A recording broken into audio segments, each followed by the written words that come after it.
Salam cerdas, Ibu, Bapak, Saudara-saudara yang saya hormati. Sesi membaca berita dan komentar dari saya kali ini membacakan berita terkait dengan tax ratio atau rasio pajak. Nah, sumber dari berita ini adalah penjelasan dari staf Menteri Keuangan, staf Ibu Sri Mulyani. Nah, ditulis oleh CNN Indonesia, berjudul Kemenq, jadi karena dia staf ahli menteri, jadi langsung ini dikatakan Kemenq, nilai pajak daerah harus dihitung agar rasio pajak RI bagus. Nah, beritanya begini, Kementerian Keuangan berpendapat pajak yang dipungut pemerintah daerah, Pemda, seharusnya ikut dihitung dalam tax ratio atau rasio penerimaan pajak terhadap produk domestik bruto, PDB ya.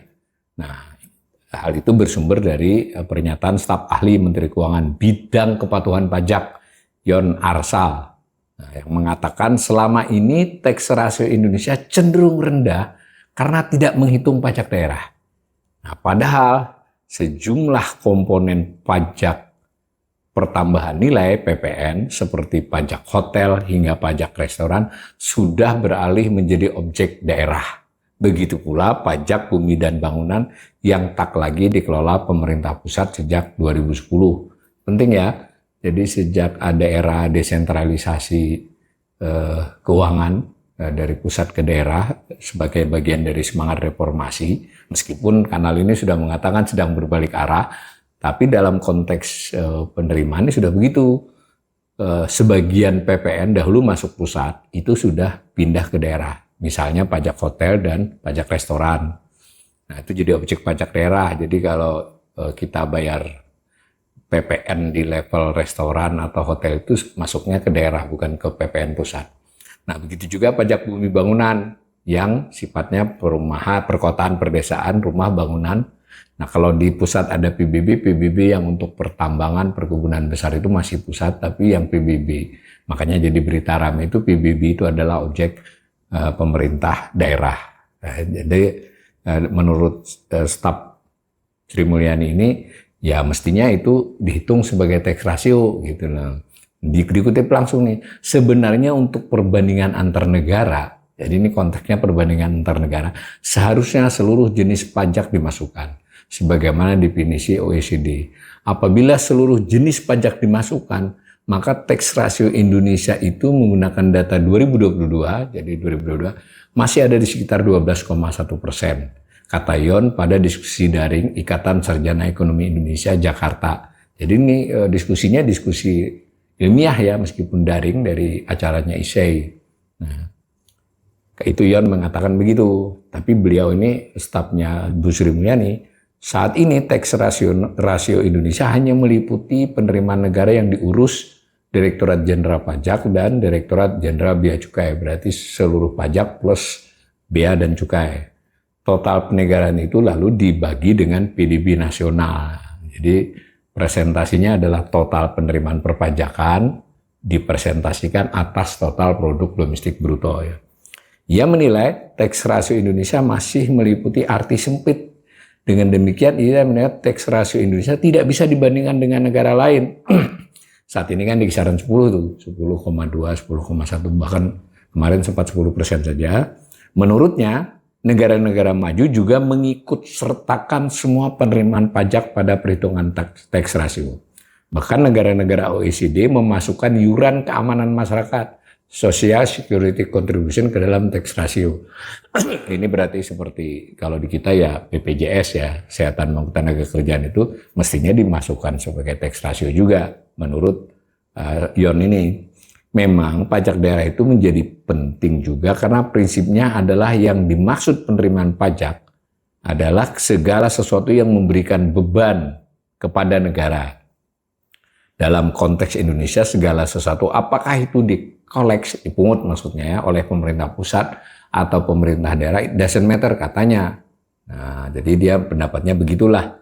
Yon memahami tax ratio Indonesia, jadi kalaupun di total tadi belum menyentuh batas minimal 15%, meskipun pajak daerah dimasukkan. Namun jarak dengan standar minimal menipis dan masih bisa dikejar pemerintah. Nah, tax ratio Indonesia yang menyertakan pajak daerah pun tak kalah dengan capaian negara-negara Asia Tenggara. Misalnya Singapura yang mencatatkan tax ratio 12,1, Malaysia 12,2%. Ini sebenarnya data tahun 2022 ini. Indonesia hanya tertinggal dari Thailand yang 16,7, Filipina 18,4, dan Vietnam sebesar 19%. Nah, tapi karena kita tidak memasukkan pajak daerah, kita kan di 10%-an. Nah, Yon menyebut ada sumbangsi Social Security Contribution sekitar 4-5% terhadap tax rasio Filipina dan Vietnam. Makanya angkanya segitu. Nah, kalau kita boleh dibandingkan untuk negara-negara Asia Tenggara, sebenarnya tax ratio kita itu tidak terlalu ketinggalan, kisaran 12-14%, klaim Yon Arsal. Nah, realisasi tax Indonesia saat ini masih mandek di kisaran 10%. Jadi sudah saya katakan di depan ini dari CNN ya. Nah, 10,31 pada 2023, lalu 10,08 pada 2024 tadi. Nah, tapi saya komentari ya, ini berita pernyataan dari staf Sri Mulyani ini, ya kita bisa melihat dari berbagai sisi. Kalau misalnya kita lihat dari sisi ini adalah sebuah alasan bahwa sebetulnya tax ratio kita tuh tidak rendah-rendah amat kalau mengikuti standar memperhitungkan. Ini betul ya Pak Yon, ini betul secara teoritis banyak negara yang menghitungkan, tidak membedakan pajak daerah atau pajak pusat dijadiin satu. Kita di kisaran 12, tapi ini juga perlu ada rinciannya. Kalau di masa lalu pajak daerah itu hanya sekitar 1,2%, tapi boleh jadi sekarang 2%. Maka kita 12, nggak jauh-jauh amat dengan negara-negara lain, Singapura, Malaysia. Lalu kalau misalnya kita ketinggalan jauh dari Vietnam sama Filipina, menurut dia karena itu ditambahi dengan security, social security. Kalau kita ditambahi dengan BPJS, ya mungkin kita di 13%, ini kelihatannya begitu maksudnya. Di satu sisi itu berarti sebetulnya ruang untuk meningkatkan pajak itu kan tidak besar lagi. Nah, itu berita ininya. Nah, kalau kemudian daerah seperti sekarang disuruh ningkatin macam-macam, itu berarti kan malah ketinggian. Itu satu sisi ya. Nah, sisi lain adalah mengapa negara-negara seperti, sebutlah ini Singapura dengan Malaysia dengan tax ratio tersebut, tetapi layanan publiknya lebih baik. Artinya kan kuncinya tidak hanya melihat pajak ini. Pajak itu kan tidak sekedar instrumen dilihat kesuksesannya dari penerimaan negara. Penerimaan negara berarti tax ratio-nya. Tapi juga itu dipakai untuk apa? Gitu. Seandainya kita tax ratio-nya itu belum tinggi, nah, pakai yang sekarang ini belum tinggi, maka ambisinya nambahi pajak di pusat maupun di daerah agar jadi tinggi. Berarti sebetulnya staf Menteri Keuangan ini ingin mengatakan kalau begitu ruang untuk naikkan tidak besar lagi. Nah, dalam konteks ini, nah, lalu mencontoh Singapura dan Malaysia, dia tax ratio-nya juga segitu. Loh, kenapa layanan publik di sana kan sudah jadi pengetahuan umum tuh bahwa misalnya BBM dia lebih murah karena negara mensubsidi lebih besar untuk kasus Malaysia. Singapura layanan publik lainnya jauh lebih bagus dari Indonesia, padahal tax ratio-nya cuma segitu. Artinya selevel kalau pakai perhitungannya staf Sri Mulyani ini.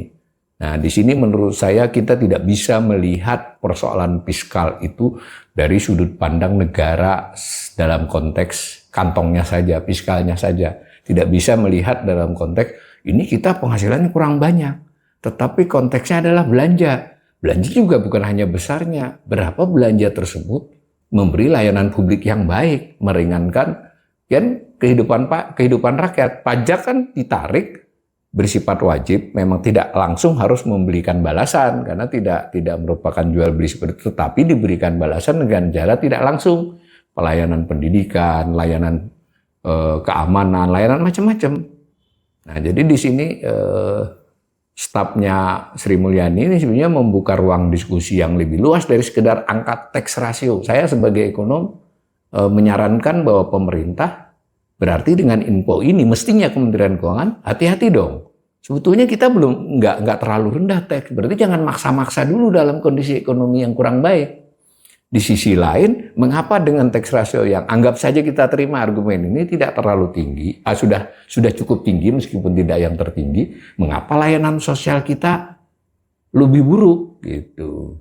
Itu caranya melihat bahwa ke depan ada ruang untuk meningkatkan penerimaan perpajakan, bisa diterima dengan argumen ini. Tetapi ini harus dilakukan keseimbangan. Nah, maksud saya, ini Kementerian Keuangan sebenarnya maksudnya apa ini? Staf Menteri Keuangan ini apakah ingin mengatakan kita tidak usah maksa-maksa pajak lagi, atau malah memberi kita argumen bahwa ya kalau begini caranya, pemerintah jangan maksa-maksa pajak dulu 1-2 tahun ke depan.